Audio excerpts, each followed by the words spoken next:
Bon, bonjour à toutes et tous. On va se donner 2 petites minutes le temps que tout le monde se connecte. Je ne sais pas où nous en sommes dans le nombre de connexions. On va vérifier ça tout de suite. Voilà, la première chose, est-ce que vous nous entendez bien? On ne vous entend pas.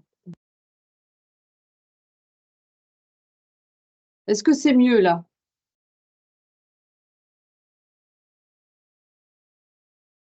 Très bien, merci. Alors, on ne va pas démarrer trop tard hein, parce qu'il faut qu'on tienne les délais. Là, c'est sur l'heure du déjeuner ou de la fermeture pour certains d'entre vous en fonction des activités. Donc là, on a un public connecté assez pluriel, hein. Parmi vous, il y a des pharmaciens, il y a des infirmiers et infirmières, il y a des médecins, et des médecins de centres de prévention, des médecins oncologues, des anapathes. Donc, j'ai essayé de faire une présentation qui va balayer assez large tout le champ du dépistage du cancer colorectal, avec aussi des résultats et les nouvelles recommandations, si vous voulez, après que nous en parlions. Un petit point de vigilance pour les pharmaciens qui se sont connectés, ce webinaire ne remplace pas les sessions de formation que nous faisons avec les CRCDC. Je vais revenir dessus tout à l'heure pour la distribution des tests, hein. Il y a ces sessions de formation. Et puis, là, c'est un webinaire plus général, mais on ne peut pas valider une formation sur ce webinaire. Bien, donc on va peut-être, j'ai plus l'heure du coup, parce que j'ai… On a une 13h. Ah, 13h. On va démarrer et puis on va y aller progressivement. Donc, je me présente, je suis Marie-Christine Quertier, je suis le médecin coordinateur régional du CRCDC Normandie, donc Centre régional de coordination des dépistages. Et là, l'idée, à l'occasion de Mars Bleu, c'est de vous faire un rappel, et puis un point d'étape sur le dépistage des cancers colorectaux. Alors, la première diapo, c'est assez classique, hein. C'est un rappel de l'incidence de ce cancer et pourquoi il y a eu ces campagnes de dépistage organisées depuis maintenant 2003, 2008, pardon. 2008-2003, c'était dans les départements novateurs, hein, dont le Calvados et l'Orne, mais sinon c'était 2008, la mise en place généralisée en France du cancer colorectal. Donc c'est motivé par la fréquence de ce cancer avec 43 350 nouveaux cas par an, donc le troisième cancer en termes d'incidence. Le troisième chez l'homme, le deuxième chez la femme en termes d'incidence. Et puis, en termes de mortalité, vous verrez que nous avons vraiment tout intérêt à arriver très tôt dans la maladie. On peut même la prévenir. Et ça reste quand même un cancer qui est assez péjoratif quand on arrive tard, puisque vous voyez qu'il y a 17 120 décès par an, et c'est le deuxième en termes de mortalité. Deuxième chez l'homme, troisième chez la femme. Un petit rappel également pour les personnes qui sont moins coutumiers de ce dépistage et de la filiation entre l'adénome et le cancer. Nous dépistons, en fait, nous recherchons du sang dans les selles avec notre dépistage organisé. Et s'il y a du sang dans les selles, l'idée est d'aller passer une coloscopie de façon à voir s'il y a des adénomes. On peut parler plus communément de polypes, mais des adénomes au sein de la muqueuse du côlon. Et l'idée, c'est d'arriver au stade d'adénome, parce que vous voyez que la grande majorité des cancers viennent s'installer sur un adénome. Donc, à partir de 50 ans, il y a des adénomes qui apparaissent sur l'intestin. On considère que sur 1000 petits adénomes, d'un point de vue statistique, il y a une centaine d'adénomes qui vont grossir, qui vont atteindre une taille supérieure à 1 cm, et c'est cela notamment qui nous inquiète et que l'on recherche, car on est encore à un stade bénin. Mais si on les laisse en place et s'ils évoluent, sur les 100 adénomes de plus d'1 centimètre, on considère que 25 vont se transformer, vont évoluer vers un cancer.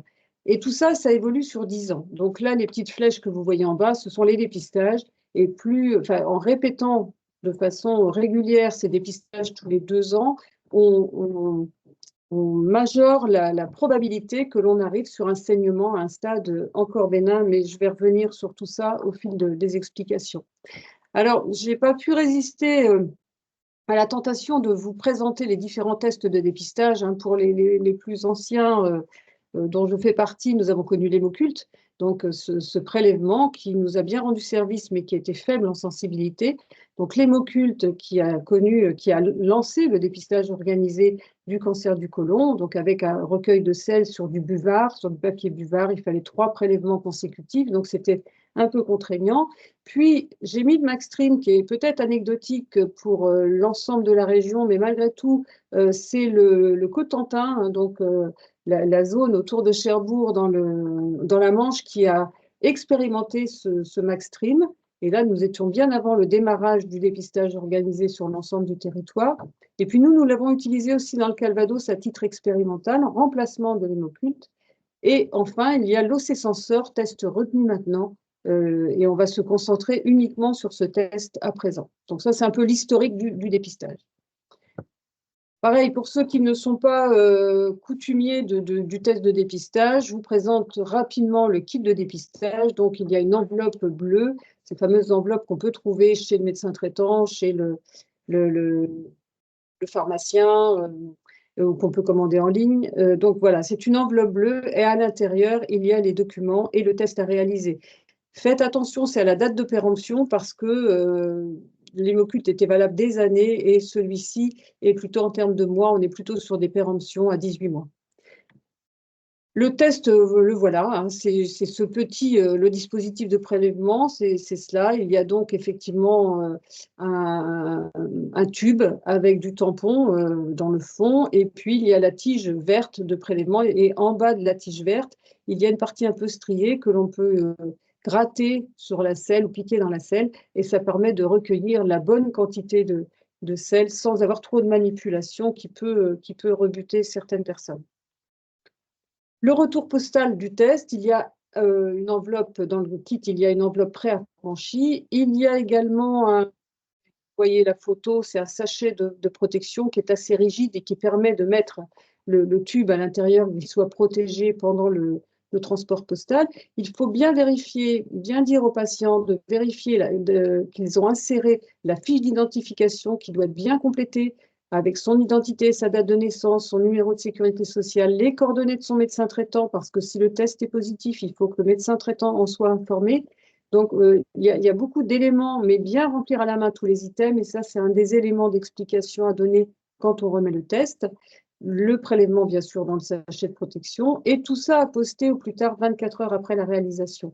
Ce qui fait que quand on donne un test, il faut bien conseiller de ne pas faire un test un samedi, ni la veille d'un jour férié, car il faut pouvoir le poster très rapidement derrière et que ça parte dans le courrier. D'autant que vous savez que les délais de courrier se sont quand même allongés. Alors, si je vous dis ça, c'est que le premier motif le plus important de non-analyse d'un test, c'est un délai trop long, puisqu'il faut qu'on respecte 7 jours maximum entre le test et l'arrivée au laboratoire. Je vous rappelle ici aussi les performances du test. Son avantage par rapport au test que nous avons pu connaître jusqu'à présent, c'est sa sensibilité. Je vous parlais tout à l'heure d'une sensibilité de 50% pour l'hémoculte. Là, on est plutôt aux alentours de 70%. On s'aperçoit qu'avec le seuil qui a été choisi, nous avons 2,4 fois plus de cancers détectés que ce que nous observions avec l'hémoculte et 3,7 fois plus d'adénomes avancés. Donc les adénomes avancés, ce sont ceux qui sont soit de grande taille, soit de haut grade, et c'est vraiment ceux qui nous intéressent pour prévenir ce cancer du côlon. Il est simple, c'est un seul prélèvement de sel, il est ergonomique, facile, on n'a pas vraiment besoin de manipuler des sels, c'est très facile d'utilisation. Et puis, il est fiable et validé, donc on est sur une lecture automatisée, ce qui fait que c'est reproductible. On a un test qui est spécifique de l'hémoglobine humaine. C'était vraiment un écueil sur l'hémoculte qui pouvait varier, le résultat pouvait varier en fonction de l'alimentation. Et je cite souvent comme exemple, à l'époque de l'hémoculte, dans l'Orne, on voyait une augmentation importante des tests positifs après la foire au boudin de Montagne-au-Perche. Ceux qui vivent dans l'Orne savent de quoi je parle. Et souvent, les personnes refusaient d'aller faire une coloscopie parce qu'ils attribuaient la positivité de leur test au boudin. Là, on n'est pas du tout dans ce cas de figure et il n'y a pas d'influence de l'alimentation sur le résultat du test. Alors, c'est un test efficace également, puisque, comme je vous le disais, il est intéressant d'arriver tôt dans la maladie. Et quand nous regardons nos séries, ça c'est l'aspect théorique, mais nous avons la même chose dans nos séries dans la région normande. Quand on détecte un cancer, l'idée c'est d'arriver au stade d'adénome, mais si on arrive déjà au stade de cancer, nous avons quand même beaucoup de carcinomes in situ, donc qui seront ôtés pendant est traité pendant la coloscopie et après il y aura une surveillance. Donc on est à 32% de carcinome in situ et nous avons 67,7 cancers. Mais vous voyez la répartition des stades et sachez, juste pour ceux qui ne sont pas médecins, c'est que plus on a un stade faible, donc les stades 1 et 2, plus la guérison est, au bout du compte est acquise et vous voyez qu'on est sur une grande proportion de stade 1 et de stade 2. Il reste des stades 3 et malheureusement quelques stades 4. Donc les stades 4, c'est avec un envahissement avec des métastases. Et là, les stades 4, souvent on a des signes cliniques, pas toujours, mais souvent on s'aperçoit que la personne finalement n'aurait pas dû faire un test, mais aurait dû faire une coloscopie. Quand on reprend l'histoire, moi je vois bien dans les comptes rendus de coloscopie qui nous arrivent qu'il y avait des signes cliniques. Mais quelquefois, c'est d'emblée métastatique, on n'a pas eu de signes cliniques auparavant. Alors, venons à notre dépistage organisé. Donc, l'idée du dépistage organisé, c'est bien d'inviter les hommes et les femmes de 50 à 74 ans inclus. À partir de 50 ans, je vous ai dit tout à l'heure, hein, les polypes, on commence à les apercevoir, sauf situation familiale où on peut avoir des adénomes avant 50 ans. En règle générale, ça apparaît à partir de 50 ans et ça avance avec l'âge. Donc, les hommes et les femmes de 50 à 74 ans inclus. La nouveauté, c'est que ce n'est plus les antennes de dépistage ou le CRCDC qui invitent, comme jusqu'à présent, c'est l'assurance maladie maintenant qui invite et qui envoie un courrier. Le cahier des charges a évolué, c'est un arrêté tout récent, c'est depuis le mois de janvier, c'est l'assurance maladie qui a repris les invitations. Le test, je vous en ai parlé, c'est un test de recherche de sang dans les selles qu'on va retirer chez le médecin traitant. Depuis mars 22, les assurés peuvent le commander en ligne. Et puis, il y a eu cet arrêté du 1er avril 2022 qui permet la remise par les pharmaciens après une formation assurée par les CRCDC. Actuellement, nous sommes à peu près à 50% des pharmaciens sur la totalité de la Normandie qui sont formés à la remise de ce test. Et juste comme je le disais tout à l'heure, le webinaire d'aujourd'hui ne vaut pas formation, ne peut pas être validant pour la formation. Nous avons la prochaine formation, c'est au mois d'avril, 11 avril. Mais c'est l'URML Pharmacie qui communique le lien et qui donne la date. Donc, sans réponse, si la personne n'a pas participé suite à sa première invitation par l'assurance maladie, il va y avoir une relance à 5 mois par le compte Amélie. C'est sur le compte Amélie qu'il faut aller chercher sa relance. Alors, nous avons eu l'assurance par l'assurance maladie que les personnes qui n'ont pas de compte Amélie recevraient de nouveau un courrier et une deuxième relance à 10 mois avec l'envoi du test à condition que les assurés aient participé sur des campagnes antérieures. Le suivi des tests positifs revient toujours au CRCDC. Ça fait vraiment partie de nos missions qui viennent d'être réaffirmées dans le nouveau cahier des charges. Alors, les critères d'exclusion. Pourquoi on insiste beaucoup sur le fait que l'assuré aille chercher son test chez un médecin ou chez le pharmacien? C'est de façon à s'assurer qu'il n'y a pas de critères d'exclusion. Il faut absolument déterminer si le patient relève de la campagne de dépistage, donc avec un test fait au domicile, un test de recherche de sang dans les selles, qui est sensible de façon assez intéressante, mais toutefois qui n'est pas sensible à 100%, ou s'il relève d'une coloscopie. Donc, en particulier sur les critères d'exclusion, il faut interroger son patient ou l'assurer sur les signes cliniques d'apparition récente. Donc, nous sommes sur une constipation très récente, on est sur une alternance constipation-diarrhée, mais de façon récente, sur des saignements vus dans les selles, sur un amaigrissement inexpliqué. Enfin, vous voyez, des signes qui sont un peu bruyants quand même, qui viennent d'apparaître. L'antécédent personnel de cancer colorectal ou d'adénome, bien sûr, il s'agit d'avoir une surveillance par coloscopie, et encore que pour les adénomes, on commence à nuancer les choses, j'y reviendrai en fin de présentation. Les antécédents familiaux de premier degré. Donc, si un assuré vous dit que son papa a eu des adénomes ou son frère a eu un cancer colorectal, là, on ne remet pas de test, on envoie chez le gastro-entérologue pour envisager un examen du côlon. Et puis les antécédents personnels de maladies inflammatoires qui là relèvent d'une surveillance particulière. Dans l'idéal, une coloscopie normale de moins de 5 ans, on ne redonne pas un test, puisque, à condition bien sûr qu'elle ait été complète, alors on n'a pas toujours l'information, mais il faut essayer de récupérer le compte-rendu si vous êtes le médecin traitant, le nouveau médecin traitant, par exemple, on essaye de récupérer le compte-rendu pour s'assurer que la coloscopie était normale, complète et faite dans de bonnes conditions. Et dans ce cas-là, on peut se permettre d'attendre 5 ans avant de redonner un test. Donc, le rappel des bonnes pratiques, parce que c'est toujours important de rappeler tous les éléments qui font la qualité d'une campagne de dépistage. C'est le respect des critères d'exclusion dont je viens de vous parler. On ne va pas chercher la confirmation d'un saignement qui a été vu dans les selles par la remise d'un test. Ça se voit, hein, c'est pour ça que je me permets de vous le dire. La remise d'un test avec explication du mode d'emploi, parce que malgré tout, il y a quelques précautions à prendre. Ne serait-ce que sur le remplissage des documents, de façon à ce qu'on puisse rattacher le test au bon patient. Bien prévenir son patient que la coloscopie sera nécessaire si le test est positif. On ne refait pas un test, je vais vous en parler juste après. Un test positif, c'est une consultation chez le gastro-entérologue. Si le gastro-entérologue décide de ne pas la faire, c'est suite à sa consultation spécialisée qui va lui permettre de déterminer. Mais il faut vraiment qu'il y ait des pathologies intercurrentes, qu'il y ait des difficultés à faire cette coloscopie pour que le gastro-entérologue y renonce. En règle générale, normalement, c'est la règle, on fait une coloscopie. On peut être amené à avoir des coloscanners qui peuvent être intéressants s'il y a une réticence importante du patient à faire la coloscopie ou s'il y a des contre-indications à la coloscopie. On peut être amené à faire des coloscanners, mais dans l'idéal, c'est la coloscopie. En tout cas, c'est l'examen de référence. Et puis, vous avez des patients qui vont toujours, ou des assurés, qui vont toujours dire que le test, il est positif, mais c'est normal parce qu'il y a une hémorroïde à ce moment-là, parce que l'alimentation a pu jouer, parce qu'ils ont pris un médicament, parce qu'ils ont eu une gastro quelques jours avant. Enfin, il y a toujours des bonnes raisons pour les patients de ne pas aller à la coloscopie. Et vous voyez que dans 5% des cas de tests positifs, le patient a réussi à avoir un second test. Or, le risque, c'est que ce second test soit négatif. Et il est souvent, malheureusement, dans nos séries, il est souvent négatif, ce second test, parce que l'adénome, il saigne par intermittence.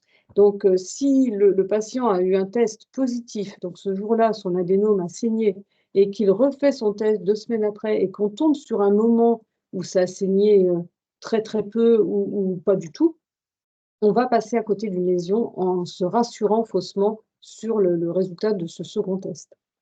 Donc, la conséquence obligatoire, c'est l'orientation vers un gastro-entérologue si le test est positif.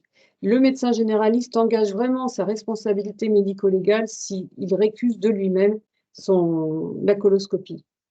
Et puis, l'idéal, ce n'est pas de remise de test entre 2 coloscopies. On voit des fois dans les comptes rendus de coloscopie des gastro-entérologues qui notent test à 2 ans. Bon, alors, s'il y a des gastro-entérologues avec nous, on pourra toujours en discuter, mais on aura aussi des réunions avec eux. En tout cas, dans tous les cas, c'est compliqué dans la pratique parce que si ce test-là est positif, il faudra de toute façon retourner vers la coloscopie. L'idéal, c'est après une coloscopie, on refait un test seulement à 3 ans ou à 5 ans en fonction du résultat de la coloscopie précédente ou on reprend les tests à 5 ans. Voilà, j'ai quelques courbes à vous présenter. C'est pour vous illustrer la participation en fonction du sexe. Donc là, on a la période 2010-2022. Vous avez, alors je ne vois pas bien la légende, mais je crois qu'en vert, c'est l'ensemble, oui, c'est ça, c'est l'ensemble de la population. En rouge, vous avez les femmes qui participent toujours mieux que les hommes, alors que malheureusement, les hommes sont un peu plus concernés. Enfin, c'est pas malheureusement que les hommes soient plus concernés, c'est malheureusement ils participent moins. Or, ils sont plus concernés par la découverte d'adénomes et de cancer. Cette ligne de fracture aux alentours de 2015, c'est le changement, c'est quand on a fait le passage du test hémoculte au test immunologique. Alors là, vous avez la même chose sur l'ensemble des régions. Et alors, ce n'est pas facile à distinguer. Vous allez être obligé de me faire confiance. La Normandie, c'est une ligne grise avec des petits triangles. Et nous sommes en 5e position en termes de participation sur les dernières années. Là. Donc, en fait, on n'est pas encore dans la participation optimale par rapport aux attentes du ministère de la Santé et aux références européennes, mais nous sommes la 5e région qui participons le mieux. Ce petit schéma, je vous l'ai mis aussi pour illustrer la différence entre l'hémoculte et le test immuno avec une fracture en 2015. Quand on est passé de l'hémoculte au test immuno, on a vu une montée en flèche du taux de positif et c'était l'attendu, hein, puisque avec l'hémoculte, on était à peu près à 2% de positif et on est passé à 4%. On a doublé le taux de positif en passant à l'immuno du fait de sa sensibilité et un peu d'une meilleure adhésion, mais pas tant que ça. On pensait qu'on allait avoir une participation beaucoup plus forte puisqu'il était plus facile à réaliser, plus ergonomique, mais en fait, ça n'a pas beaucoup bougé nos taux de participation. Par contre, le taux de positif s'est envolé et ça, c'est vraiment dû à la sensibilité.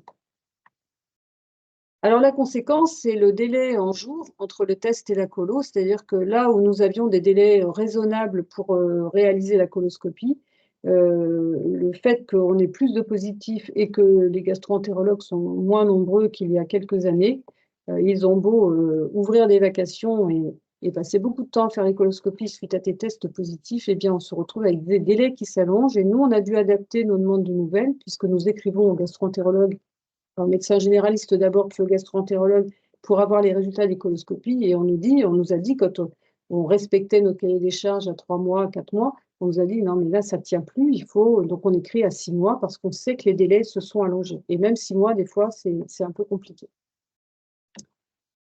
Alors là, je vous ai noté la participation 2022-2023 en Normandie. Donc, le taux de participation attendu, c'est 45% minimum et c'est jusqu'à 65% recommandé. Vous voyez qu'on en est loin. France entière, on est à 34,2%. Là, c'est les données vraiment qui viennent de sortir là, de Santé publique France.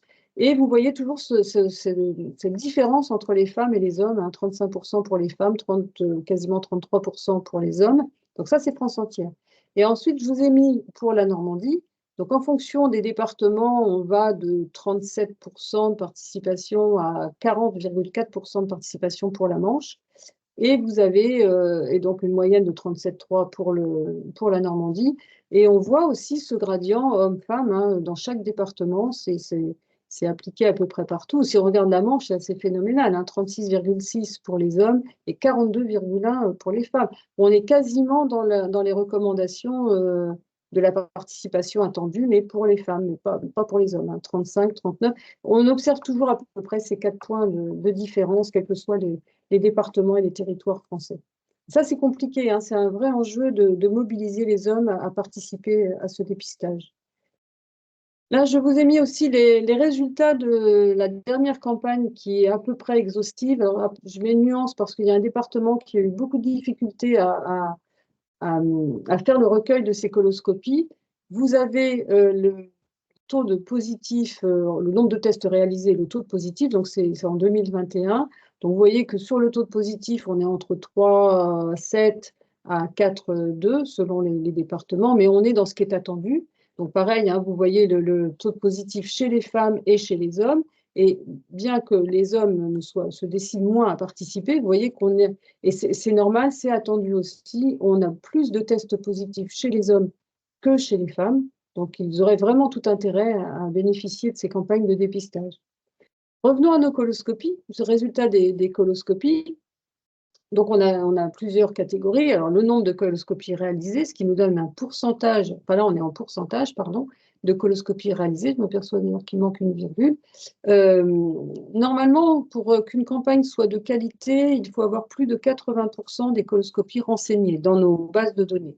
Donc, vous voyez que tous les départements normands ont cette exigence de qualité, remplissent cette exigence, sauf la Seine-Maritime, où on a un taux très bas de recueil. Et le médecin coordonnateur du 76 me disait que ça rentrait peu, il avait beaucoup de mal à recueillir les résultats des coloscopies. Donc, on va voir avec lui comment on peut améliorer les choses. Avant, on travaillait chacun indépendamment dans nos départements. Depuis 2019, on s'est régionalisé. 2020, il y a eu un arrêt complet de nos activités avec le Covid. Et là, depuis, on reprend l'harmonisation de nos pratiques et comment on peut réussir à s'entraider là où ça fonctionne bien, donner nos petits trucs là où ça fonctionne moins bien.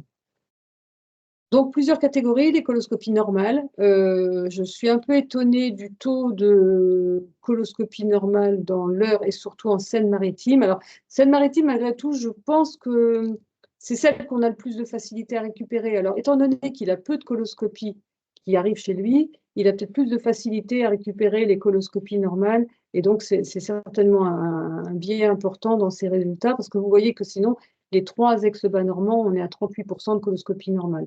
Ensuite, ça se répartit en polypes bénins, donc ce sont les polypes, alors ça comprend les hyperplasiques, ça comprend les adénomes inférieurs à 1 cm, de bas grade, et qui sont inférieurs à 5, hein, de nombre inférieur à 5. Et puis les polypes à risque, c'est supérieur à 5, c'est les hauts grades, ce sont les tailles supérieures à 1 cm. Les polypes sans autre indication, ce sont les polypes qui ont été perdus pendant le prélèvement. Les autres lésions hémorragiques, c'est quand on a des pétichies, quand on a de l'inflammation. Bon, là, on a une explication au saignement, mais ce n'est pas significatif, on ne s'en intéresse pas trop. On s'en intéresse tellement peu que, vous voyez, dans la Manche, quand il y a d'autres lésions hémorragiques, elles sont classées avec les colos normales. Et puis, le taux de cancer, donc de 6,8 pour le Calvados, 6,1 pour le 27, 6,36 pour le 50, 2,77 pour le 61. Alors, je pense là, mais il faut que je puisse le vérifier, je pense là que ne figurent ici que les cancers infiltrants, puisque l'Orne a un logiciel différent des 4 autres départements, et c'est un logiciel qui ne permet pas au médecin, quand il saisit la coloscopie, de classer sa situation finale. Il ne peut pas dire « ça, c'est un cancer ». C'est le logiciel tout seul, avec son algorithme qui est prévu, qui rentre la situation finale, qui dit cancer ou polype à risque. Et je pense que, étant donné que ça répond aux vieilles normes de classement, que le cancer in situ est classé avec le polype à risque. Donc ça expliquerait, mais il faut que je puisse le vérifier. Dans les anomalies également qu'on peut observer, c'est les polypes bénins de l'Eure et les polypes à risque, hein, bien au-dessus les polypes à risque des autres départements. Et là, j'ai l'explication. Depuis, j'ai interrogé le médecin de l'Eure qui me dit qu'en fait, dans les polypes bénins, il n'y a plus que les hyperplasiques. Donc, il doit me refaire la différence, me remettre les polypes de moins de 1 cm. Enfin, bon, ça, c'est notre tambouille. J'aurai l'occasion de redonner des résultats réactualisés. Mais vous voyez comme quoi, en fonction de la façon de saisir, en fonction de l'interprétation, ben, c'est très compliqué d'harmoniser nos résultats. Mais enfin, sachez que on a quand même un bon taux de recueil, mais qu'il faut qu'on améliore le taux de recueil dans le 76, et que sinon, on est à peu près, c'est ça, à 38% de coloscopie normale, et derrière, on trouve des lésions. Et on est à peu près entre 6 et 7 cancers pour 100 coloscopies de dépistage, suite à un test de dépistage. Bon, ça, c'était la carte de participation au dépistage organisé, les cartes de Santé publique France pour 2021-2022. Bon, la Normandie, qui est plutôt dans une bonne moyenne, plutôt dans la moyenne haute. Comme je vous le disais, de toute façon, on était en 5e position à l'échelle nationale. Et puis, carte de participation par canton, sur la même vague, 21-22, sur l'ensemble de la Normandie. Donc, plus c'est foncé, plus les personnes participent, et plus c'est clair, et moins la participation est intéressante. Donc, ça permet de se situer à peu près sur son canton et de savoir en tout cas, nous, c'est un outil. Bon, là, ce n'est pas actualisé, il faut qu'on refasse pour 22-23, mais ça nous permet aussi de voir sur quel canton il faut qu'on améliore la communication et d'essayer de convaincre à aller à ce dépistage. Donc, les enjeux, j'en ai déjà cité plusieurs. Là, il n'apparaît pas sur cette diapositive, c'est de faire participer un peu plus les hommes, mais il faudrait qu'on le remette dans les enjeux. La remise des tests en pharmacie qui permet quand même d'augmenter la participation, parce que beaucoup d'assurés nous témoignent de leur difficulté à avoir un médecin traitant. Donc, la pharmacie peut être vraiment d'un recours très intéressant. Il nous faut poursuivre la formation des pharmaciens. L'autre enjeu, c'est la reprise des invitations par la Caisse, comme je vous le disais tout à l'heure, depuis le 1er janvier 2024. La MSA commence seulement à être invitée pour le côlon, hein. Donc, il peut y avoir un petit décalage dans le rythme des consultations de vos patients. Et puis, nous, avant, enfin, c'était notre cahier des charges, quand un test du dépistage était positif et que derrière, il n'y avait pas de coloscopie, on ne pouvait pas le réinviter le patient. Il était prévenu qu'il était exclu de notre campagne de dépistage parce que tant qu'il n'avait pas fait de coloscopie, ça ne servait à rien de refaire un test au risque qu'il ait un test négatif et que ça ne l'incite pas à consulter. Quand il y avait des adénomes à risque qui nécessitent une surveillance particulière par coloscopie, de la même façon, on les prévenait qu'on ne les réinviterait pas. Là, maintenant, l'assurance maladie ne va exclure uniquement que les patients en ALD pour un cancer du côlon ou du rectum, ce qui fait que des invitations seront envoyées à des patients qui ont eu un test positif mais qui n'auront pas fait de coloscopie, ou des patients qui auront eu un test positif, qui auront fait une coloscopie et qui ont un adénome à surveiller. La caisse nous justifie en disant que de toute façon, les personnes seront assez grandes pour nous dire, vous dire, quand vous serez à la remise du test ou quand vous ferez la promotion de ce dépistage, pour annoncer qu'elles ont déjà eu un adénome à risque et qu'elles doivent être surveillées. Bon, c'est un pari un peu risqué, mais on verra bien. On ne va pas faire de procès d'intention, on verra comment les choses évoluent.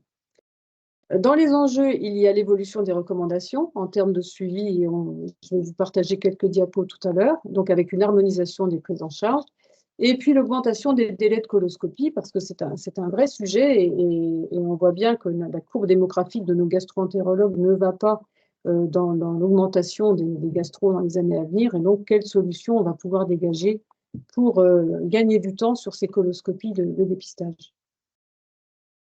Alors, je vous rappelle quelques critères de qualité de la coloscopie. Pour être de qualité, il faut que cette coloscopie soit complète jusqu'au sécom.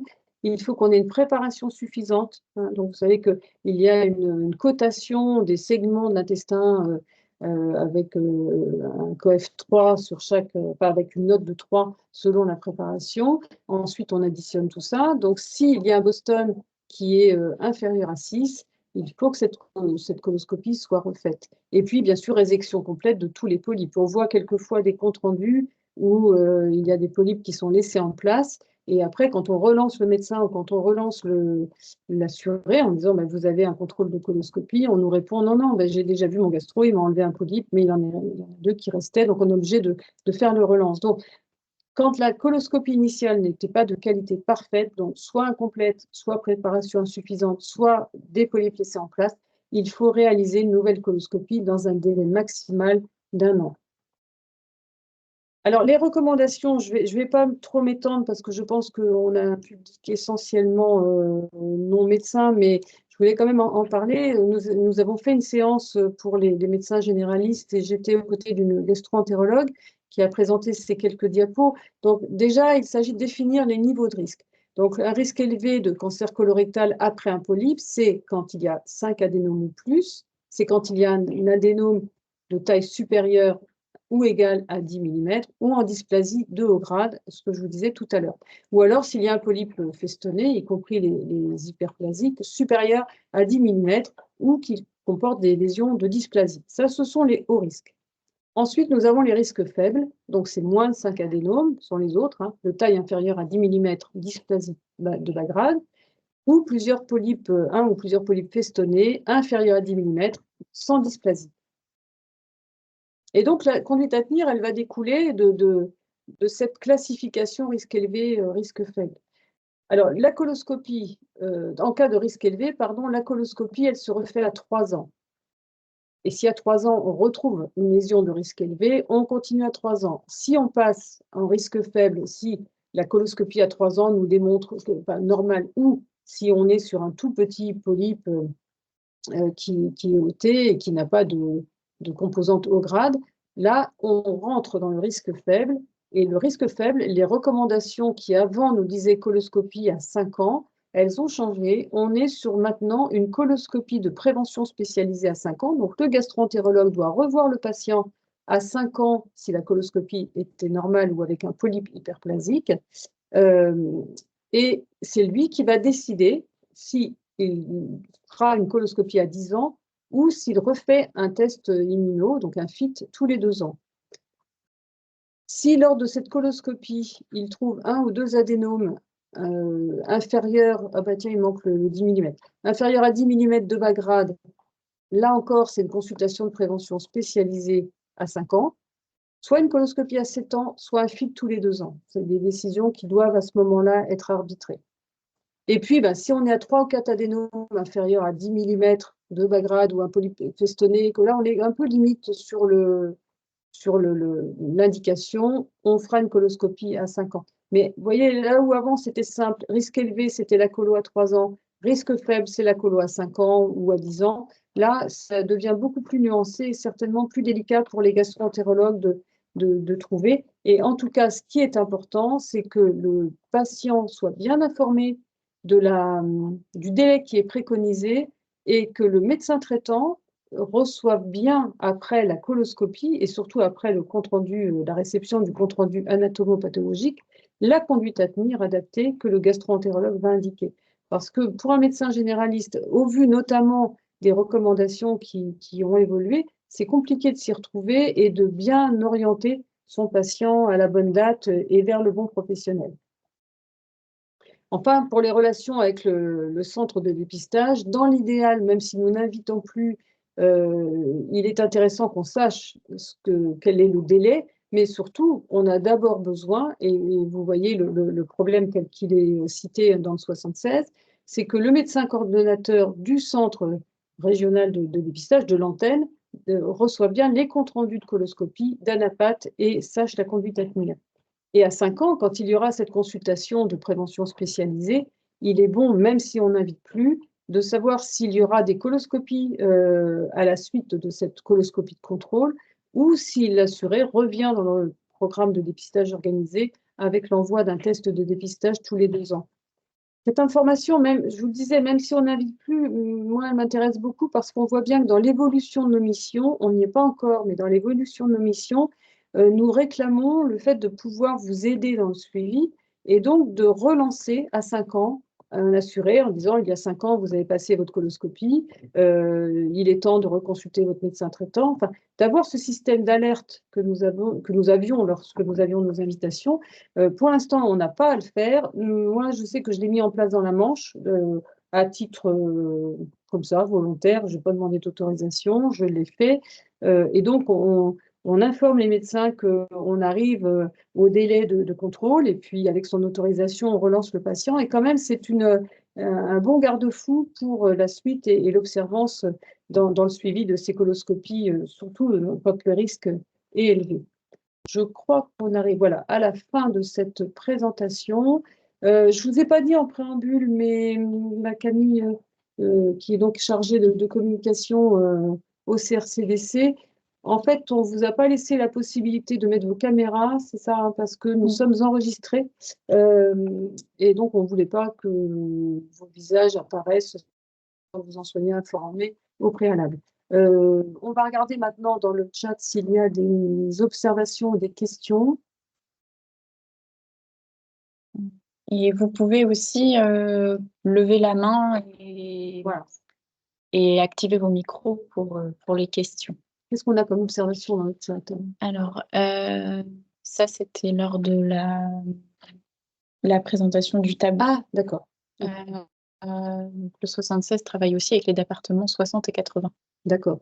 Oui, Question. alors, c'est que dans la Manche, par exemple, j'ai des coloscopies qui se font dans le Calvados, qui se font en Ille-et-Vilaine, parce qu'on est aussi limitrophe. Le tout, c'est d'aller, c'est déjà au moins d'identifier l'endroit où la coloscopie est faite. Donc, en fait, on fait un questionnaire aux médecins généralistes en demandant vers qui va orienter le patient. Et puis, une fois qu'on a le nom du gastro-entérologue, on va chercher le compte-rendu. Je ne dis pas que c'est facile.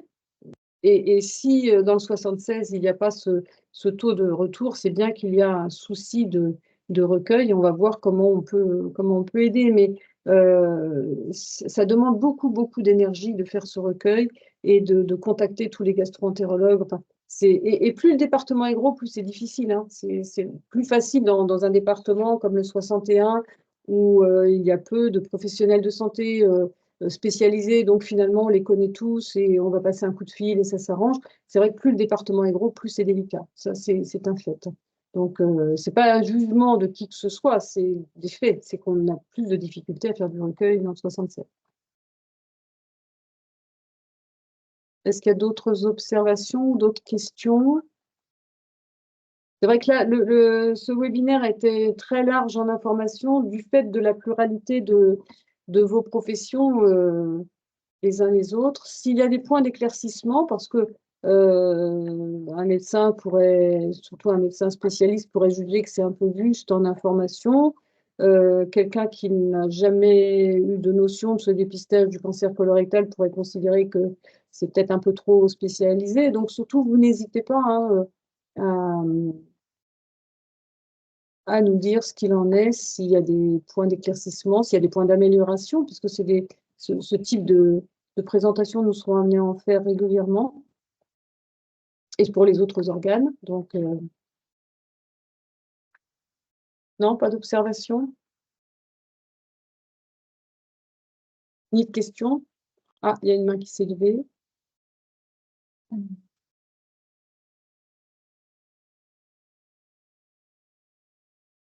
Alors, normalement, vous pouvez activer votre micro. Est-ce que c'est le cas? C'est bon là? Oui, on vous entend très bien. Bonjour et merci pour cette présentation. On a pratiquement tout compris. On est des infirmières azalées en Seine-Maritime. On voulait vous poser la question pour les patients qui sont sortis un petit peu du parcours de santé, qui ont perdu les étiquettes, et à qui, des fois, nous les accompagnons pour la prise en charge du cancer colorectal. Est-ce que c'est possible de toujours téléphoner à ce qui était anciennement Emma ou est-ce qu'il y a Oui. une autre adresse? Alors, c'est toujours Emma. La seule chose, c'est que Emma ne pourra plus éditer d'invitation, ne pourra plus produire ces fameuses étiquettes, de toute façon, qui n'ont plus cours. Hein. Tout a changé. Donc, soit vous indiquez, si la personne a un médecin généraliste, un médecin traitant, vous pouvez lui demander d'aller retirer un test chez son médecin traitant, mais ce n'est pas toujours évident, surtout si ce sont des personnes éloignées des soins et du service des services de prévention. Vous pouvez aussi l'orienter vers un pharmacien qui fera le petit interrogatoire et qui lui remettra un test. Et là, il faut bien dire, donc il n'y a pas d'étiquette, hein. Et là, c'est là où il faut bien dire à la personne dont vous avez la charge de bien remplir à la main tous les items, quitte à l'aider. Bien mettre son identité, à bien mettre son numéro d'immatriculation, à bien mettre un numéro de téléphone, son adresse et les coordonnées d'un médecin celui qu'il souhaite pour recevoir le résultat. En sachant que s'il n'a pas de médecin traitant, si le test est positif, c'est nous qui prenons le relais. C'est-à-dire que dans les structures, c'est notre rôle dans les structures de dépistage. Quand un test positif arrive, et que la personne n'a pas déclaré de médecin traitant, on se met en contact avec elle, on se met à disposition pour l'aider. On l'aide. Alors, l'idée, ce n'est pas tant de l'accompagner vers la coloscopie, même si on en parle et qu'on se met à disposition. L'idée, c'est de l'aider à trouver un médecin traitant qui va pouvoir prendre en charge le patient, parce que ce n'est pas dans notre rôle de nous substituer au médecin généraliste, hein, en aucun cas. Mais le temps de trouver ce médecin généraliste, on peut enfin, c'est même pas on peut, c'est qu'on doit se mettre à disposition de cette personne pour l'aider. Et y compris là, pour les pharmaciens qui n'ont pas encore eu leur formation et qui sont en ligne avec nous, quand vous remettez le test, vous n'avez pas la charge du résultat. C'est pour ça qu'il faut absolument que les médecins généralistes apparaissent sur la feuille d'identification du patient, ou à défaut, ce sera le médecin coordonnateur de la structure si le test est positif. Donc voilà, en résumé, vous pouvez soit, s'il y a un compte Amélie, ce qui n'est pas toujours le cas, mais s'il y a un compte Amélie, vous adresser, enfin dire à la personne qu'on se connecte, vous êtes avec lui, vous vous connectez, il commande un test. Il y a l'IRSA aussi, hein, qui est un très bon partenaire et qui a des tests à disposition. Alors peut-être, je ne sais pas s'il y en a sur tous les départements, en tout cas, on travaille très bien avec eux. Je pense que Manche, Calvados, c'est 100 pas. Je crois que le 76 aussi. Après, je ne sais pas. Sur les autres départements, je me renseignerai. Mais l'UCRSA a aussi des tests à disposition et accompagne les personnes qui peuvent en bénéficier. Et donc voilà, pharmacien, médecin traitant. Et ou alors vous nous appelez, on fait un petit interrogatoire au téléphone et on envoie le test. Voilà. En tout cas, il y a toujours une facilité, un moyen pour avoir le test. Alors, il y a une réaction du centre de la baie, juste pour dire, donc c'était très bien, clair, précis. Je suis novice sur ce sujet, manipulateur en radiothérapie, et c'est toujours intéressant de savoir comment nos patients arrivent jusqu'à nous. D'accord, Merci. merci. Il y a une question, les patients bénéficiant de l'AME peuvent-ils bénéficier de ce dépistage? Oui, oui, oui, bien sûr. Comment attendez, je dis bien sûr, est-ce qu'ils sont dans nos fichiers? L'AME, c'est donc pour les étrangers. Aide médicale. Aide médicale d'État, c'est aide médicale d'État. Attendez, parce que là, je me mélange avec toutes les. Est-ce que vous pouvez nous préciser? Parce que parce que pour les patients étrangers, enfin, qui n'ont pas de numéro de sécurité sociale chez nous, ça va être compliqué. Aide médicale d'État. Ah, aide médicale d'État, donc c'est ce qui remplace la CMU. Là, je suis en train de. Voilà, j'ai honte là, parce que je suis en train de Il y a eu des défiler dans ma changements tête aussi, tous les c'est ça. changements qui ont eu lieu sur la prise en charge au niveau social. Et parce que je sais qu'au niveau des personnes étrangères sur le territoire, non, mais Pour les patients étrangers qui ont un titre de séjour. d'accord. Alors, s'ils ont un numéro d'immatriculation, ils peuvent bénéficier de ce dépistage. Il faut être inscrit à la caisse, hein. Donc, normalement, oui, aide médicale d'État, il y a un numéro d'immatriculation. Ça, je veux bien, dans ce cas-là, que. Oui, d'accord. C'est quelque chose que je peux affiner, et je veux bien que vous m'adressiez un mail, ou vous me laissiez votre mail dans le chat, et je reviens vers vous. Je vérifie ça et je reviens vers vous, si vous voulez bien. Il y a une question, donc merci pour cette intervention. J'aurais une question concernant le courrier d'invitation du dépistage de la CEPAM. Certaines personnes nous font le retour qu'elles ne reçoivent pas ce courrier. Ah non, c'est récent, donc il y a du retard, hein. Il y a du retard. Donc les personnes qui arrivent à leurs 2 ans, on a communiqué vers les médecins traitants pour leur dire attention, c'est plus nous qui gérons, donc on va plus observer les 2 ans tout pile ou les 5 ans de la coloscopie, puisqu'avant on se calait comme ça. Donc on les a prévenus, attention aux dates de dépistage de vos patients. C'est contraignant pour les médecins, mais bon, on n'a guère le choix. Et n'hésitez pas à leur remettre un test. Mais la caisse, en fait, n'a pas forcément. Nous, ils nous disent qu'ils partent de leur fichier ACT. Donc, ils ont normalement tous les tests faits ou les dernières invitations, et ils repartent de ça pour réinviter.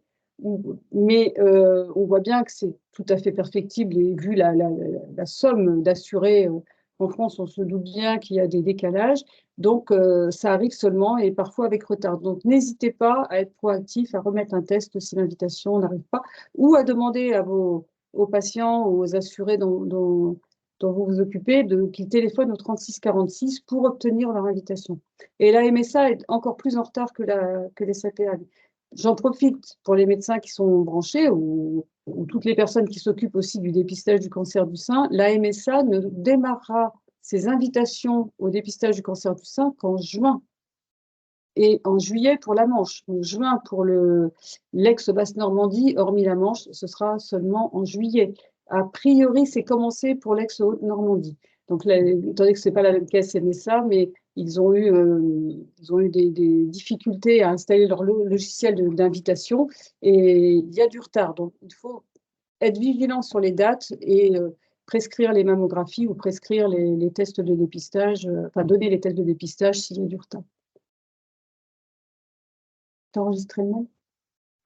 Ouais, il est là. Ouais. Ouais, d'accord. Et oui, il y a forcément du décalage, hein, on sait bien. Alors, on l'a moins vu sur le côlon parce que on a un peu moins de retours, un peu moins d'interactions que les femmes quand elles vont dans les cabinets de radiologie, où là, on voit bien ce qui se passe. Il y a des femmes qui ont passé leur mammographie depuis moins de 2 ans, qui ont reçu leurs invitations, et puis d'autres, on est un peu plus de 2 ans et n'ont toujours pas d'invitation. Donc, c'est pas si simple que ça. On se doutait bien, hein, que ça serait compliqué pour la caisse de reprendre tout ça, mais on n'a pas vraiment eu le temps de. Ah, c'est pas qu'on n'a pas vraiment eu le temps, c'est que, pardon, je m'exprime mal, on n'a pas on n'a pas pu les convaincre de nous laisser les invitations. Voilà, c'est cash, c'est comme ça. On a essayé de les garder, les invitations, parce que finalement, on trouvait que c'était plutôt bien géré, mais bon, c'est une décision nationale et malgré toutes nos interventions et nos mises en garde hein, sur la complexité d'un tel système, bon, ils ont repris, ils ont repris. Maintenant, c'est un fait. Donc, on essaie de les aider pour que les assurés ne passent pas à la trappe. Et nous, le principal, c'est que les personnes soient invitées, le public cible soit invité et que les dépistages soient faits derrière.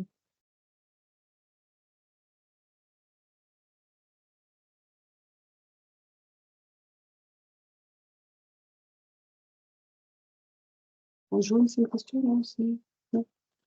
Non, c'était juste, oui, par rapport à l'AMU, il y avait une personne qui précisait qu'ils ont un numéro de sécurité sociale temporaire qui commence par 7 ou 8. Mais normalement, enfin, je pense que dès l'instant qu'il y a un numéro, que c'est reconnu sécurité sociale, on doit pouvoir, mais ça, je vais demander à l'antenne locale et je reviens vers vous, il n'y a pas de souci.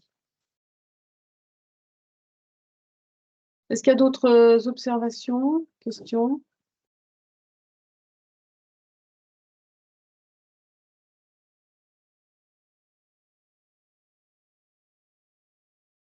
Non, sinon on va vous libérer. On va vous remercier surtout hein, de vous être connectés.